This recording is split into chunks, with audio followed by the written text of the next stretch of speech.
Silicea homeopathic औषधि कॉम्पैरेटिव मेटेरिया Medica अध्याय 787 doctor Narayan चंद्र घोष भाग 2।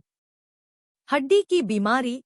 हड्डी की किसी बीमारी में कोई ठंडी चीज प्रयोग करने पर अर्थात पानी या हवा तक लगने पर रोगी को बहुत अधिक तकलीफें होती हैं। ठंडे पानी से घटना एसिड फ्लोरिक। ऊपर ही कहा जा चुका है कि साइलिसिया की पीप पतली होती है, पर कभी-कभी मक्खन की तरह गाढ़ी पीप भी निकलती है। हिप जॉइंट नामक अस्थि की बीमारी में नासूर हो जाने पर और ऊपर लिखे ढंग की पीप का लक्षण रहने पर साइलिसिया फायदा करती है। वर्टिब्रल कैरीज मेरुदंड का अस्थिक्षत नामक बीमारी में भी साइलिसिया फायदा करती है। बच्चों की मेरुदंड की अस्थिवक्रता स्पाइनल कर्वेचर की बीमारी की भी यह एक अमोघ दवा है। लंबी हड्डी के नासूर में अरुंडोडोनाक्स पुराने घाव में। हिपजवायंट डिजीज हिपजवायंट रोग का लक्षण रोगी को पहले उरु के ऊपरी अंश में हिपजवायंट और घुटने में थोड़ा सा दर्द मालूम होता है। धीरे धीरे यह दर्द समूचे पैर में फैल जाता है। रोगी पैर धीरे धीरे पतला और लंबा हुआ जाता है। निरोग पैर की अपेक्षा रोगी पैर लंबा और बड़ा हो जाता है। ज्वर रहता है। ज्वर 100 से 103 से 104 डिग्री तक होता है। क्रमशः रोगी की चलने की शक्ति लोप हो जाती है। पैर हिला नहीं सकता। कूल्हे की मांसपेशियां शिथिल हो जाती हैं। रोगवाली संधि की जगह फूलती है, लाल होती है, चमकती है, टपक और करकराहट होती है। बहुत तकलीफ होती है। रात में तकलीफ बढ़ती है। चिकित्सा होने पर अगर प्रदाह नहीं घटता है तो पीप हो जाती है। अस्थि में अगर जख्म हो जाता है तो अस्थि नष्ट हो जाती है। धीरे धीरे पैर छोटे होते जाते हैं।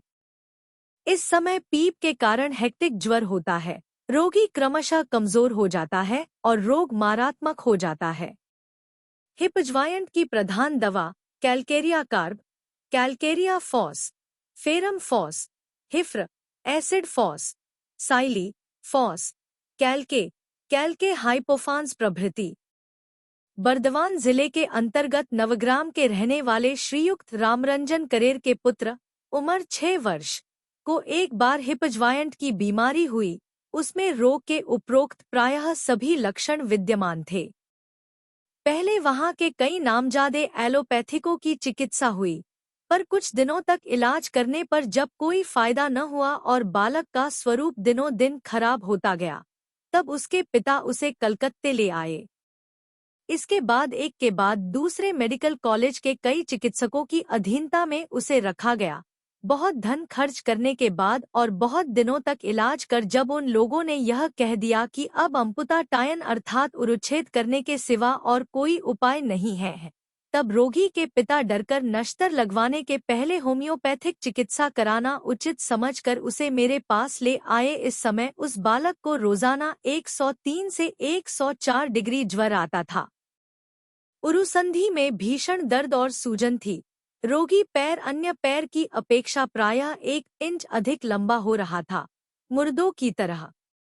अवस्था इत्यादि कई उपसर्ग और लक्षण थे। मैंने इस रोगी को पहले कई दिन साइलिसिया 12x और फेरम फॉस 12x चूर्ण का पर्यायक्रम से सेवन कराया और फेरम फॉस 2x चूर्ण का लिनेमेंट बाहर से लगवाया और अंत वाले कई दिन सिर्फ कैलकेरिया फॉस 6x खाने की व्यवस्था कर दी। इसका परिणाम यह हुआ कि पहले 2 सप्ताहों के भीतर ही ज्वर, सूजन, दर्द इत्यादि उपसर्ग गायब हो गए और 1 महीने के भीतर बालक एकदम आरोग्य हो गया। आराम होने के बाद मेरे कहने से उस बालक को उन्होंने पहले के चिकित्सकों को एक बार फिर दिखाया गया। सुना वे सभी उसको देखकर आश्चर्य में आ गए। इसके बाद और बहुतेरे रोगी उस औषध की निम्न शक्ति से क्रमशः उच्च शक्ति से आरोग्य हुए हैं। तालुमूल का जख्म, तालुमूल, टॉन्सिल, पक्कर पीप हो जाए और साइलिसिया का चरित्रगत पीप का लक्षण मौजूद रहे तो इस बीमारी में साइलिसिया फायदा करती है। फाइटोलेक्का और मर्कसियानेटिस देखिए। आंख की बीमारी, जख्म, स्वच्छ त्वचा, कॉर्निया में जख्म होकर छेद हो जाता है, उससे पीप निकलती है। पलकों की गुहरी पककर पीप निकलती है।